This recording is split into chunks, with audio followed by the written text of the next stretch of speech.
I would like to invite Emeritus Professor W. Indralal De Silva to the stage. Sir, I am privileged to introduce him.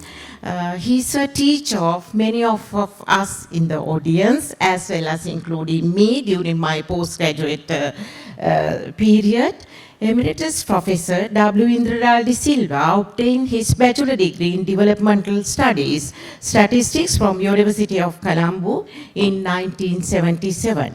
Joined the Department of Demography in 1979 and served for decades at the University of Colombo. He received MA and PhD from Australian National University with scholarship from the same university.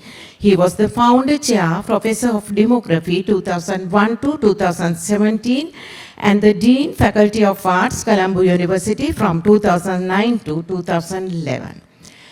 He served as the head of Department Demography for 6 years in the University of Colombo and also he was a senior research fellow at the University of Colombo from 2015 to 2018. He received several prestigious fellowships, including the Senior Fulbright, Techime, and Rockefeller, and the NUS. He has functioned as a research fellow at the NUS in 2004, Harvard School of Public Health during a period of 1996 to 98, and the ANU during 1990 to 91. He has authored many books, monographs, and published over 100 articles both in international and national level, achieving over more than 1,100 Google Scholar citation. Professor Indralal De Silva, over to you, sir.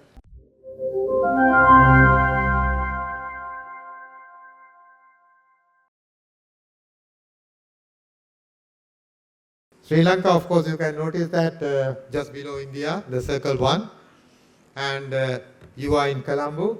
Unfortunately, I can't point it, but you know where the Colombo. Therefore, now I'm presenting quickly the Sri Lankan case to you. And Sri Lankan case will be very interesting following the South Asian situation, the South Korean situation.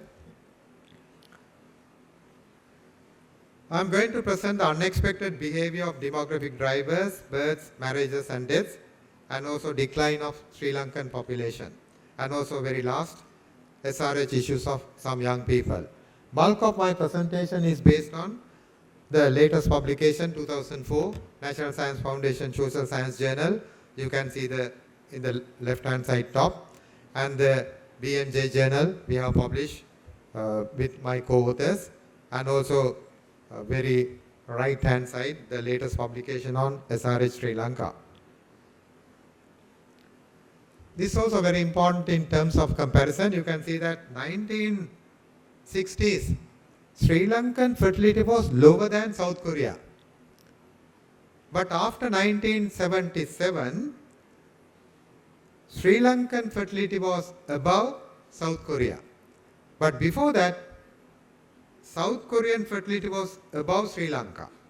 But now Sri Lankan fertility is, we don't know exactly, but I tend to assume that Sri Lankan fertility in the top, you can see that it should be somewhere around 1.4 to 1.6 children per woman.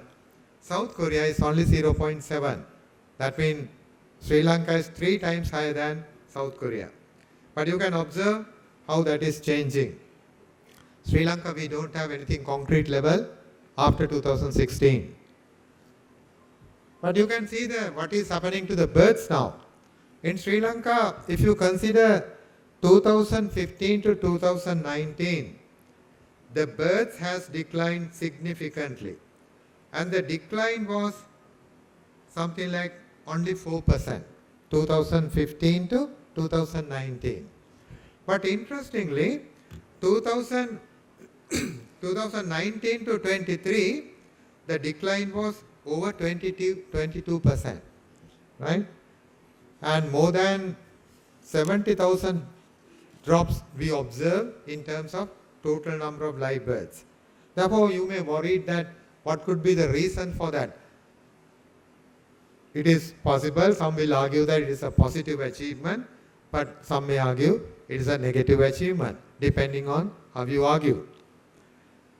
Contraception and also induced abortion, particularly medical abortion, and also drop of marriages and the rise of divorces. This is also very important in Sri Lanka. If you go to the Minister of Justice, Sri Lankan lawyers submitting divorce applications to the local courts, 300 applications per day divorce is concerned. Therefore, it's a significant number if you multiply it by the number of days. And also COVID-19, second one is sizable proportion of young people, they do not want to get married. You know, we have observed this one from most of the education centers and also other working places, a sizable number of young people, they don't. And impact of COVID-19 and the economic recession. The point is that decline of real wages. Because of the decline of real wages, those who have one child, they don't want to go for the second child. The value of children has declined significantly. And children are too costly. And of course, there are many other reasons. Migration, another very important component for reducing fertility. Young couples migrate. Therefore, you can understand. Unmarried youth migrate. Particularly large number of unmarried males migrate. Therefore, there are females to get married, but there's a shortage of suitable male partners. And also students also migrate, large numbers annually. And also you can notice that there are some people, they are having intention to migrate. Barrier, they want to have children. And then subfertility.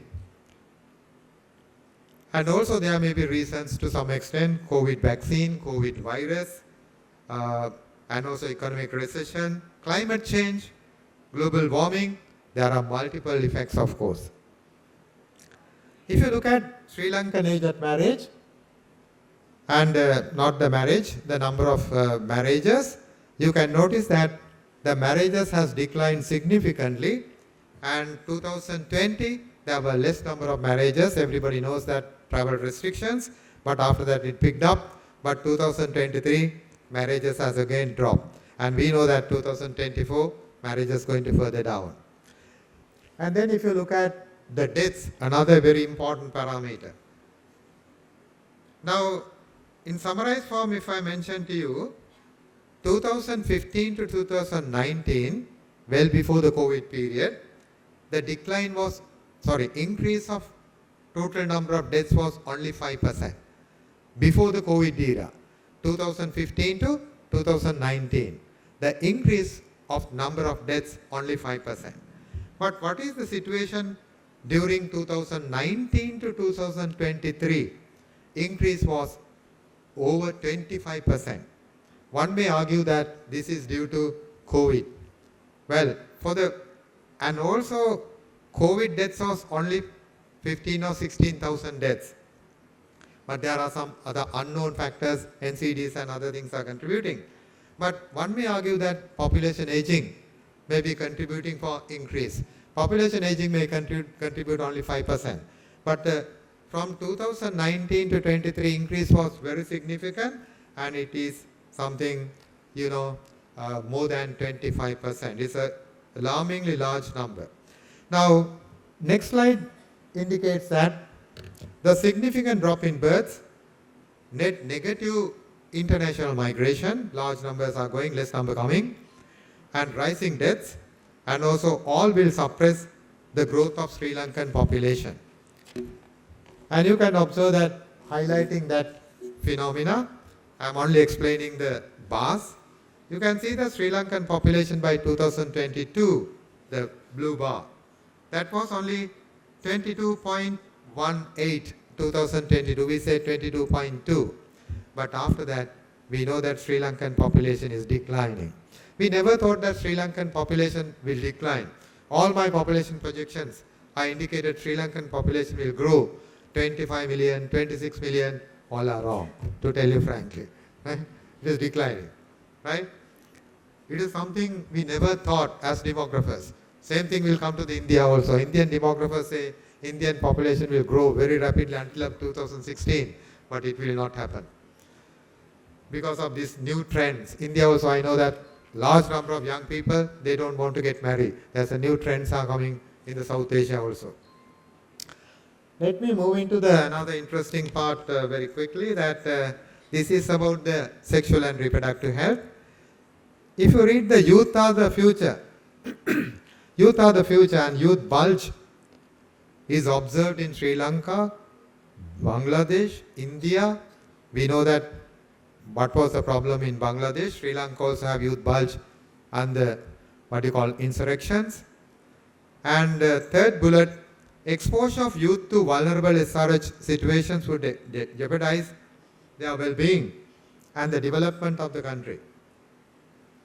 I'm going to present very briefly something about the love affairs. Of course, our keynote speaker also presented about love affairs, briefly sexual behavior and sex partners. And if you look at only, I'm explaining only brief note. You can see the very right-hand corner. We asked from our young people, 15 to 19, very young people, more than nearly 44% of the females have 2 or more love affairs, ever had. 2 or more love affairs mean 3 or 4 maybe happen. Later on, number may increase once they growing.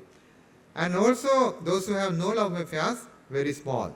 Among the males, also very high number of love affairs. What is this indicates that definitely there is a multiple love affairs also occurring. And also if you look at the rise of love affairs, I take the males first. The blue one indicates 1998. Among the youth, unmarried youth, there was 39% of the unmarried youth has love affairs. But by 2020, it has rise to 83%. 83%. That means among the unmarried youth, 83% have love affairs. Same thing we observe for the females also. Now this is a complicated area. Some may disagree with me. Now, if you look at the red one, well, has it been commercialized? The love have been promoted through the commercialization, whether it has lost its value or whether lust love is operating.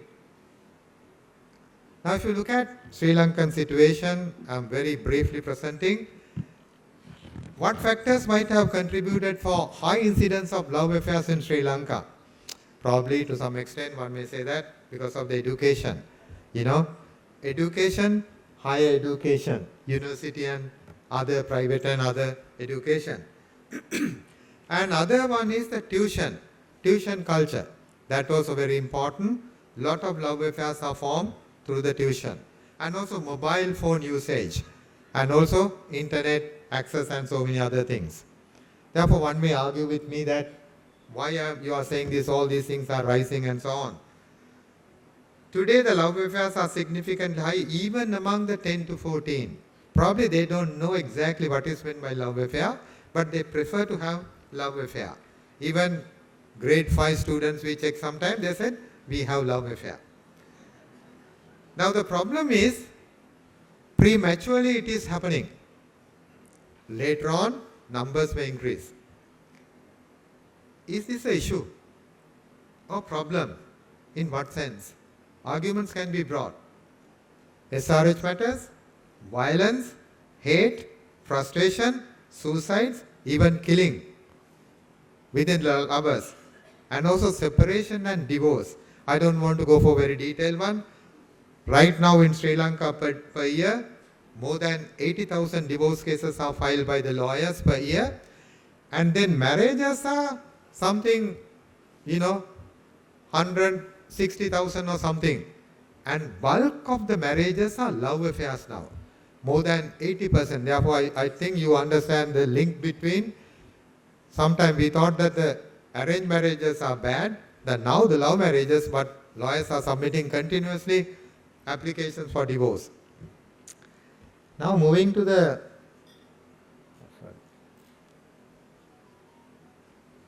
Now if you take the last bullet, love affairs has been there since the origin of mankind. Therefore one may say that why you are saying these things, it was there from the mankind. Yes, true. Aesthetic field, if you take, gain delight and the wisdom. Love is the most pronounced phenomenon presented through songs, films and so on.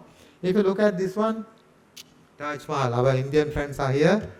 Therefore they know that the monument of love and Shahjahan and the Mumtaz story. And I am presenting you another important parameter to understand. If you look at sometimes the music industry, film industry, or sometimes the television, the teledrama, all those may be contributing for love affairs and then sexual behavior. If you look at this particular item, songs produced in 1960s in India, right? The lyrics, if you consider, that won't promote love affairs in a dangerous manner, right? But if you look at the songs produced in South Asian countries, even in the Western countries, the songs actually promote not only love affair, but try to promote sexual behavior also. If you look at the Sri Lankan point of view, the songs produced in somewhere 60s or 70s and 80s, spiritual love, I use the word spiritual love, was promoted. But now, I would say the lust love is promoted. Therefore, if you look at the first song, Jawada Kyao Nibana Parega, I don't think anyone knows about this particular song. But if I put the rhythmic structure on it, everybody knows it. जो वादा किया वो निभाना पड़ेगा, रोके समाना चाहे रोके बुदाई तुमको आना पड़ेगा, जो वादा किया वो निभाना पड़ेगा.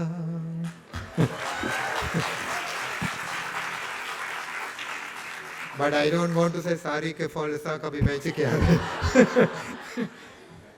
If you look at the single song, promote the spiritual love. Sehil sulam ralle obe suvand musuve adre mad sinidu pahasalab hadvat dalu selave sehil sulam ralle obe suvand musuve. I think I have to collect some money from the audience. Right? Finally, I am moving into the last slide that not only love affairs, if you look at this particular slide, sexual behavior, sexual intercourse.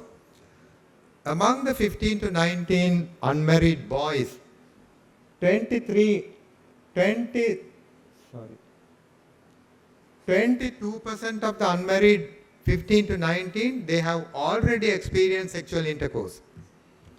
Among the 20 to 24 males, it is more than 29. Among the females also, numbers are rising. One may say that, so what is the problem? Of course, there is a problem. They have sexual intercourse with their lovers, no doubt about it. But look at this one. Third corner. Not only with lover, but also with the sex partners, sex industry, female sex workers. Therefore, I don't think I should explain too much to you. The vulnerability is there, multiple love affairs there, and also these multiple love affairs matters, sexual behavior matters, running into the marriage life. Lawyers are getting money and submitting the cases. Conclusion, I don't want to go for the conclusion too much, but you can see that I will read only the fourth conclusion. Countries in South Asia should also require to consider appropriate policies to tackle the emerging vulnerable demographic environment. Vulnerable SRH issues were observed among the Sri Lankan youth. Thus, need to promote comprehensive sexual education and responsible I emphasize responsible sexual behavior. The media, YouTube, and all other media is not supporting for that. Thank you very much for your listening.